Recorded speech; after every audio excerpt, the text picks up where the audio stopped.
প্রিয় বন্ধুরা, আসসালামু আলাইকুম। আমি আপনাদের উদ্দেশ্য করে বলছি যে এই কুয়া দেখেন, এই যে কুয়াগুলো, এই কুয়াগুলো এটা কোনো কুয়ার মধ্যে পড়ে? এটা কোনো কুয়ার মধ্যে পড়ে না। এরকম কুয়া ভাঙানো যাবে না ছাদ ঢালাইয়ের জন্য অথবা কলম ঢালাই, বিম ঢালাইয়ের জন্য। কুয়া হবে সব হলো 3-4। এই যে কুয়াগুলো, এই কুয়াগুলো, এই 3-4 কুয়াগুলো দিলে সব দিক দিয়ে ভালো হবে। ঢালাইটাও ভালো হবে। ঢালাইয়ের সাথে অবশ্যই কেমিক্যাল যুক্ত করবেন। এই ঢালাই মেশিন আমরা ঢালাই দিচ্ছি কেমিক্যাল যুক্ত করে।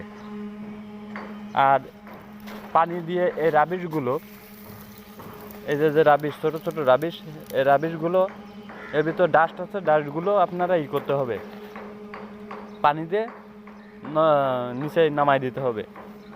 কারণ এই জন্য যে ওই রাবিশটার জন্য আপনার পরবর্তী লবণ ধরতে পারে। প্রিয় বন্ধু, এই দেখেন,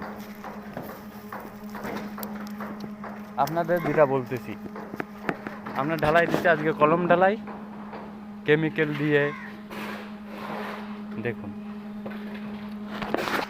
ভিডিও যদি ভালো লেগে থাকে অবশ্যই আমাদের জানাবেন। প্রিয় বন্ধু, আপনাদের ভিডিও দেখায়, নতুন নতুন ভিডিও দেখাই আমরা কিছু আশাই। আপনারা যদি না দেখেন তা আমরা উৎসাহ হয় না যে আমাদের বন্ধুরা ভিডিও দেখে না। ভিডিও না দেখলে আমাদের উৎসাহ জাগবে যদি ভিডিও দেখেন আপনারা। তো ভালো থাকুন, সুস্থ থাকুন, এই কামনা। আল্লাহ হাফেজ।